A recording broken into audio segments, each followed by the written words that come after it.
BJP vote चोर है, गली गली में शोर है, बीजेपी वोट चोर है। मैं आज जो सीमा पे डटे हुए हैं और आप चैन से सो रहे हैं, अगर ये है आपके साथ, इस बात को आप एहसास कर रहे हैं, तो आपसे मेरा निवेदन है कि भारतीय जवान किसान पार्टी को इस बार प्रचंड बहुमत से जिताइए। हम चंदा दो और धंधा लो, इस प्रकार से देश में कुकर्म चल रहा था। देश में नेताओं का इलेक्ट्रोल बॉन्ड के माध्यम से जो है उन कंपनियों को जो है धमका करके, डरा करके जो देश का टैक्स का पैसा लूट रही थी। 10 साल से आज भी गौ हत्या करवा रही है, आज भी बीफ एक्सपोर्ट करने वाली कंपनियों से आपने लगभग 2000 करोड़ का चंदा लिया है। इससे गिरी हुई बात नहीं हो सकती। राजनीति में कोई आने का शौक नहीं था, राजनीति में हमारे को कहीं नजदीक भी हमारे को कोई शौक नहीं था, लेकिन हमने अपने साथियों की कुर्बानियां दी हैं। कई बहनों के सिंदूर इस देश के लिए कुर्बान हुए हैं, कई छोटे छोटे बच्चों के माता पिता देश के लिए कुर्बान हुए हैं।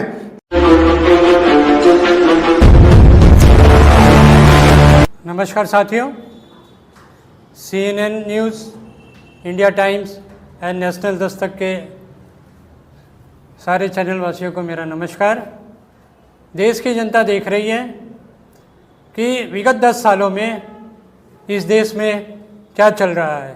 हिंदू मुस्लिम लड़ाई हो रही है, इलेक्ट्रॉन बॉन्ड के द्वारा बहुत सारे घोटाले हो रहे हैं। मैं कैसा हिंदू हूँ जो गौ मांस बेचने वाली कंपनी से मेरी चुनी हुई सरकार उससे पैसा ले रही है?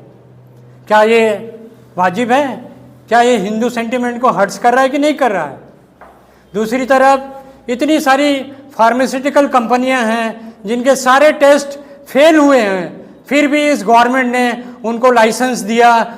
इसलिए लाइसेंस दिया क्योंकि उनको वहाँ से इलेक्ट्रॉल बॉन्ड के थ्रू चंदा मिल रहा है। तो गली गली में शोर है, बीजेपी वोट चोर है, गली गली में शोर है, बीजेपी वोट चोर है। मैं समस्त देशवासियों से आग्रह करता हूं कि अगर आप किसान के उगाए हुए अन्न को ग्रहण करते हो और आपके शरीर में वो खून बन के दौड़ रहा है और आप में थोड़ी सी भी किसानों के प्रति इज्जत है, सम्मान है, तो आप इस बार भारतीय जवान किसान पार्टी को प्रचंड बहुमत से आप विजयी बनाए। दूसरी तरफ आपका अगर परिवार चैन से रात में सो रहा है, उन फौजियों की बदौलत आज जो सीमा पे डटे हुए हैं और आप चैन से सो रहे हैं, अगर ये है आपके साथ, इस बात को आप एहसास कर रहे हैं, तो आपसे मेरा निवेदन है कि भारतीय जवान किसान पार्टी को इस बार प्रचंड बहुमत से जिताइए। हमको सरहद से संसद तक भेजिए। जितनी भी वादा हम करते हैं, हर परिवार को एक नौकरी जरूर मिलेगी, चाहे वो सरकारी हो, अर्ध सरकारी हो, चाहे प्राइवेट हो।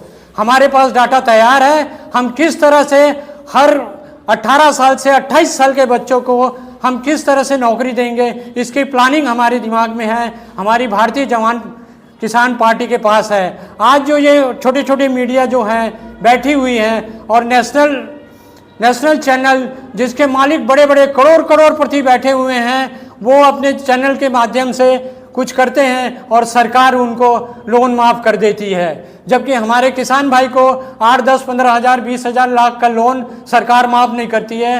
एक तरफ मीडिया को करोड़ों रुपए का लोन माफ़ कर देती है। ये कैसा सरकार है? ये सरकार बिजनेसमैन वालों के लिए है कि आम जनता के लिए है? 2 महीना ये देशवासियों आप ये मान लीजिए, 2 महीना ये आपके चरण चाटेंगे, वोट दे दो आपसे भीख मांगेंगे, लेकिन 5 साल आपको चरण चटवाएंगे, आपको भीख मंगवाएंगे। इस बात को ध्यान रखिए। भारतीय जवान किसान पार्टी ने एक बीड़ा उठाया है।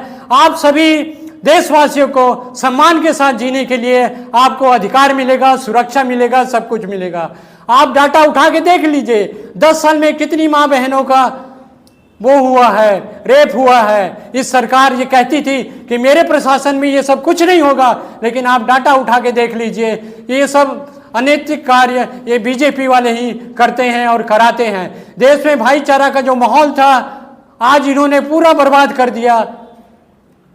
इतना कह के मैं सारे देशवासियों से पुनः अपील करता हूं कि इस बार हमें संसद हमें सरहद से संसद तक पहुंचाने के लिए आप अपना वोट दीजिए, सपोर्ट दीजिए और ये सारी बातें अपने परिवार में हर व्यक्ति को बताइए कि इस बार भारतीय जवान किसान पार्टी को ही विजय बनाना है प्रचंड बहुमत से कम हमें 283 वोट चाहिए। 283 सांसद हमारे चुन के भेजिए, सरकार हमारी होगी, बहुत सारा मूलभूत परिवर्तन होंगे, बहुत सारे रिफॉर्म्स होंगे, खासकर पुलिस फंक्शनिंग में और जुडिशरी में। आप देख लीजिए, कोई एक पीढ़ी दर पीढ़ी केस चलता रहता है, फैसला नहीं आता है। क्यों ना हम ऐसा करें कि साल डेढ़ साल के अंदर बड़े से बड़े जो केस है उसका फैसला हो जाए। धन्यवाद। जय जवान जय किसान। एक बात कहना चाहूँगा इसी के साथ में,